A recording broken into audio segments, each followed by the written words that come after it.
Welcome to commerce education online. तो आज हम करेंगे accounting treatment of reserves and accumulated profit और लॉसेस।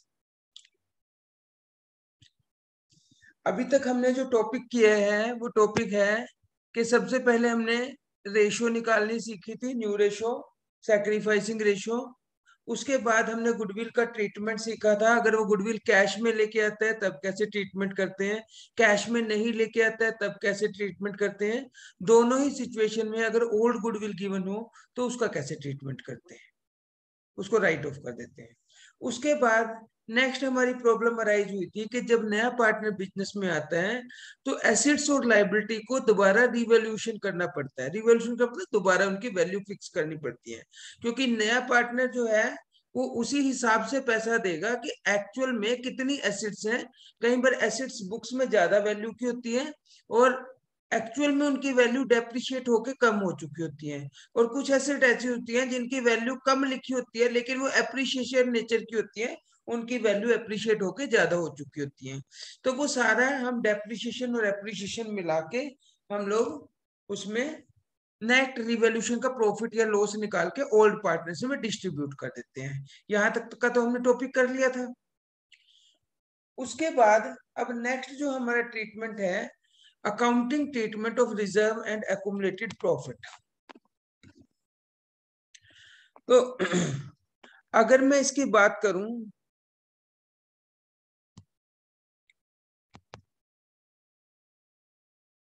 व्हाइट बोर्ड नजर आ रहा है आपको? शेयर हो रहा है व्हाइट बोर्ड? Yes Yes.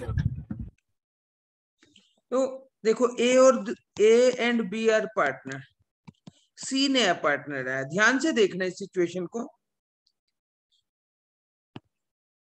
ये बैलेंस शीट है ए और बी की पुरानी, ओल्ड बैलेंस शीट जिसे बोलते हैं।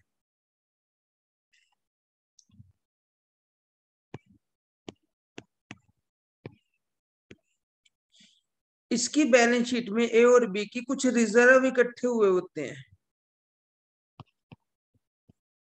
रिजर्व्स आपको पता ही है कि जो पैसा ए और बी ने डिस्ट्रीब्यूट नहीं किया, अपने पास रिजर्व रखा हुआ है। अर्निंग जो है वो रिजर्व रखी हुई है। सपोज करो 1,00,000 रुपए की। ए और बी की 3:2 की रेशियो है। सी 1/6 के लिए पार्टनर है और न्यू रेशियो होगी इनकी 3:2:1। ये न्यू रेशियो। और ये कौन सी है? Old ratio. ठीक है। और सैक्रिफाइसिंग रेशियो क्या होगी इनकी?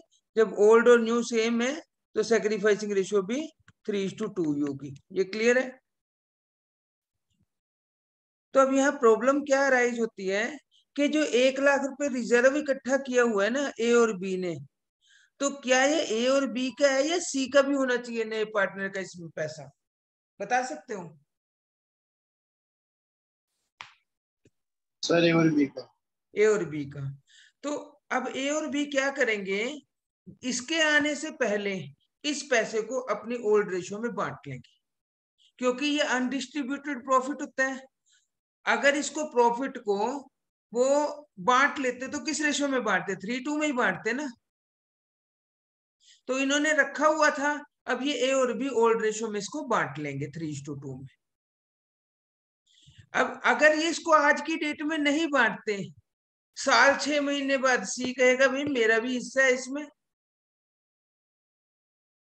ये क्या करते हैं कि भैया जो ये पैसा हमारा जुड़ा हुआ है हम उसको ओल्ड रेशियो में अपनी कैपिटल अकाउंट में डाल देते हैं। अब जो रिजर्व बनाएंगे तीनों मिलके बनाएंगे अपने प्रॉफिट में से। ये क्लियर है ना सिचुएशन आपको? देखो, अगर आप ये सोचते हो ना टॉपिक में आपको बिना इसके भी समझा दूंगा, बिना कहानी बनाए, लेकिन उसमें दिक्कत क्या आएगी आपको कि आपको कंसेप्ट क्लियर नहीं हो पाएगा। मतलब बेसिक इसका जो कंसेप्ट है, ए और बी अपने पैसे को अपने अकाउंट में डाल लेंगे। भैया अब जो रिजर्व बनाएंगे अब तीनों मिलके बनाएंगे ताकि तीनों का हिस्सा होगा। नहीं तो सी कल को क्लेम करेगा कि मेरा भी हिस्सा है इसमें। कैसे प्रूव करते फिरेंगे उस चीज को? क्लियर? यहां तक क्लियर है? तो इसका मतलब ये हमारा टॉपिक क्या बनता है, अकाउंटिंग ट्रीटमेंट ऑफ रिजर्व्स और एक्यूमुलेटेड प्रॉफिट एंड लॉसेस, के जो हमारे रिजर्व पड़े हुए हैं या पुराने प्रॉफिट पड़े हैं, तो उसका अकाउंटिंग ट्रीटमेंट कैसे किया जाएगा। अब टॉपिक आपको आसानी से समझ आ जाएगा। At the time of admission, if there is any general reserve fund और profit and loss account balance appearing in the balance sheet, it must be transferred to old partners capital account in their old profit sharing ratio। वही बात कही है, मैंने आपको story बना के समझा दी है, इसने थ्योरी में बता दी है।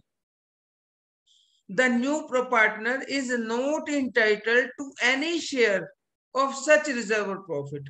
नए पार्टनर का कोई भी शेयर नहीं बनता, as these are undistributed profit earned by the old partners, क्योंकि ये अनडिस्ट्रीब्यूटेड प्रॉफिट है जो कमाया किसके द्वारा गया है, ओल्ड पार्टनर्स के।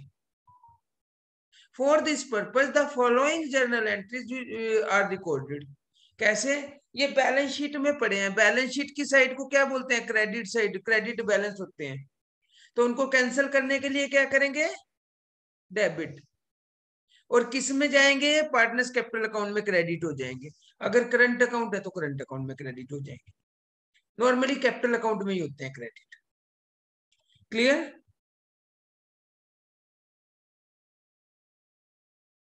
अब ये तो था हमारे इनकम का, जो हमारी अनडिस्ट्रीब्यूटेड प्रॉफिट पड़े थे। अब जो नया पार्टनर है वो क्या दिखाएगा, वो कहेगा आपकी बैलेंस शीट की एसेट साइड में एक लॉस भी पड़ा है भाई, तुमने प्रॉफिट तो बांट लिया, ये भी उठाओ, ये कल को मैं थोड़ी दूंगा।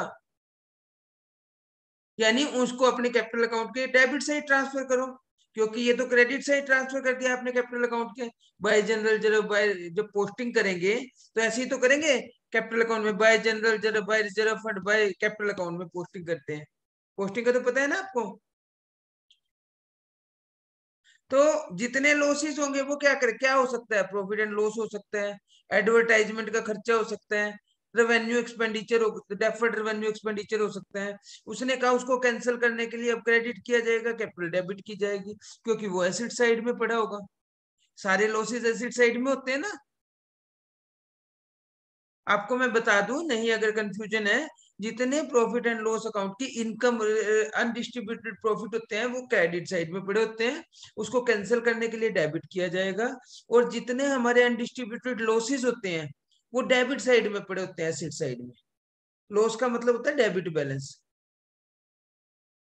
उसको कैंसिल करने के लिए क्रेडिट करेंगे टू, और कैपिटल कोरस्पोंडिंग डेबिट करेंगे, यानी ये उनके कैपिटल में से निकाल लेंगे पैसा। ओल्ड रेशियो में होगा, दोनों में ओल्ड रेशियो में। अब ये तो था अनडिस्ट्रीब्यूटेड प्रॉफिट का। अब कुछ एक हमारे पास स्पेसिफिक रिजर्व भी होते हैं। स्पेसिफिक रिजर्व का मतलब क्या होता है, जो किसी स्पेशल पर्पज के लिए बनाए होते हैं, जैसे workman compensation fund. Workman compensation fund या वर्कमैन कंपनसेशन रिजर्व क्या होता है कि भाई किसी वर्कर को अगर कोई एक्सीडेंट के दौरान बाजू कट गई, टांग कट गई काम करते टाइम, तो उसको कंपनसेशन तो कंपनी ही करेगी ना, फर्म ही करेगी ना। तो वो फर्म एकदम पैसा, उसको वर्किंग कैपिटल इफेक्ट ना हो, वो धीरे धीरे थोड़ा थोड़ा रिजर्व बनाती रहती है। अगर किसी की बाजू कट गई, टांग कट गई, कोई मिस हैपनिंग हो गई, तो वो पैसा किसको मिल जाएगा, वर्कर को मिल जाएगा। अगर किसी की बाजू टांग नहीं कटती तो जबरदस्ती थोड़ी काटनी है भाई, तो ये पैसा किसका है, पार्टनर का ही है। तो ये भी ओल्ड रेशियो में उनको डिवाइड हो जाएगा। जितना पैसा बचेगा, अगर कोई कंपनसेशन है वो इसमें से निकाल लेंगे। सपोज करो 50,000 रुपए है, उसने कहा 20,000 रुपए किसी वर्कर को कंपनसेशन देनी पड़ गई, तो 30 बांटेंगे, 20 उसको देंगे हम वर्कर को। ऐसे ही एक होता है इन्वेस्टमेंट फ्लक्चुएशन फंड, रिजर्व भी बोलते हैं, फंड भी बोलते हैं। ये किस लिए, क्योंकि इन्वेस्टमेंट की ना मार्केट वैल्यू, शेयर वगैरह होते हैं, इसकी अप डाउन होती रहती है। अगर वैल्यू डाउन हो जाती है, इसमें से पैसा निकाल के पूरा कर देते हैं उसका। सपोज करो मेरे पास 50,000 रुपए इन्वेस्टमेंट फ्लक्चुएशन रिजर्व में पड़े हैं और उसने कहा 40,000 रुपए इन्वेस्टमेंट की वैल्यू डाउन हो गई, तो 10 बांट दो, 40 वहां ट्रांसफर कर दो, वहां यूज कर लो। तो ये देखो, इसने ये कहा workman compensation reserve investment fluctuation, मतलब जितना बैलेंस बचेगा वो पार्टनर्स कैपिटल अकाउंट में ट्रांसफर कर देंगे।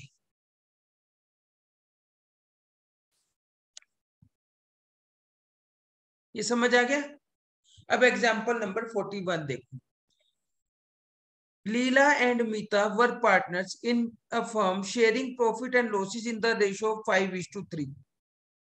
On 1st April 2014, they admitted Om as a new partner. तो लीला और मीता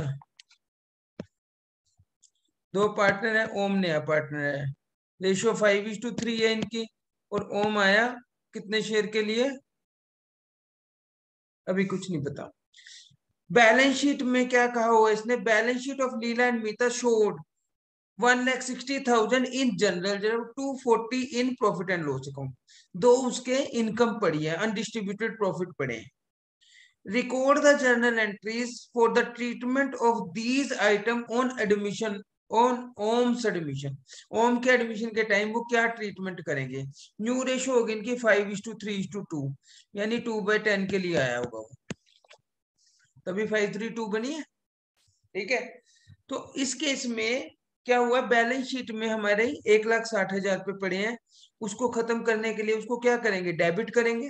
general reserve account debit to Leela to Meeta in their old profit sharing ratio, old ratio. इसकी नरेशन हो जाएगी for transfer of balance of general reserve to old partners यानी Leela and Meeta capital account in their old ratio on the admission of Om. उसके बाद profit and loss में भी credit credit है, ध्यान देखो, अगर डेबिट होता तो उसको रिवर्स एंट्री करते हैं। क्रेडिट बैलेंस है, इसको कैंसिल करने के लिए क्या करेंगे, debit, profit and loss account debit to Leela's capital to Meeta's capital in their old profit sharing ratio. इकट्ठी एंट्री भी कर सकते हो आप इसकी, combine entry, general reserve account debit, profit and loss account debit to Leela to Meeta, दोनों को ऐड करके एक ही उसमें बांट दो।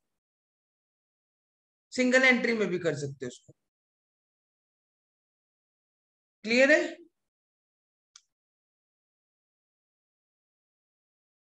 फोर्टी टू देखो, Ram and Mohan are partner sharing profit and losses in the ratio 4:1। Sohan को उन्होंने एडमिट किया 1/3 के लिए, न्यू प्रॉफिट शेयरिंग रेशियो 4:3 हो गई। Profit and loss account show debit balance, loss है ये। आप देखो ना, प्रॉफिट एंड लॉस अकाउंट आपने +1 में बनाना सीखा है, अगर डेबिट साइड ज्यादा होगी तभी तो डेबिट बैलेंस निकलेगा, और डेबिट साइड ज्यादा हुई तो एक्सपेंसेस का बैलेंस होता था, तो लॉस होता था वो। ठीक है, तो डेबिट बैलेंस लॉस होता है। और रिजर्व हमारा 1 लाख, ये क्रेडिट बैलेंस है। सोहन ब्रिंग 60,000 प्रीमियम, वो 60,000 रुपये लेके आएगा।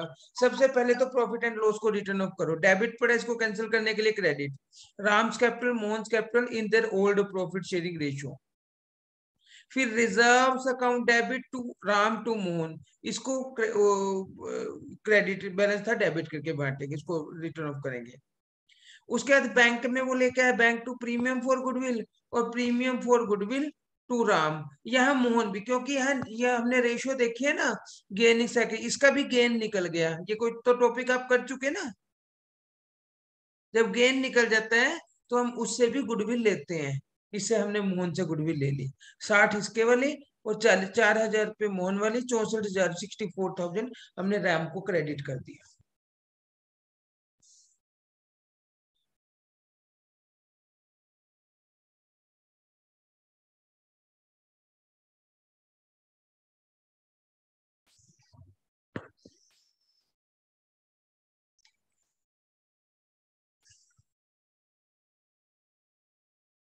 तो अभी हमने ये टॉपिक किया है, कोई प्रॉब्लम हो तो मुझे बता देना। ओके बेटा।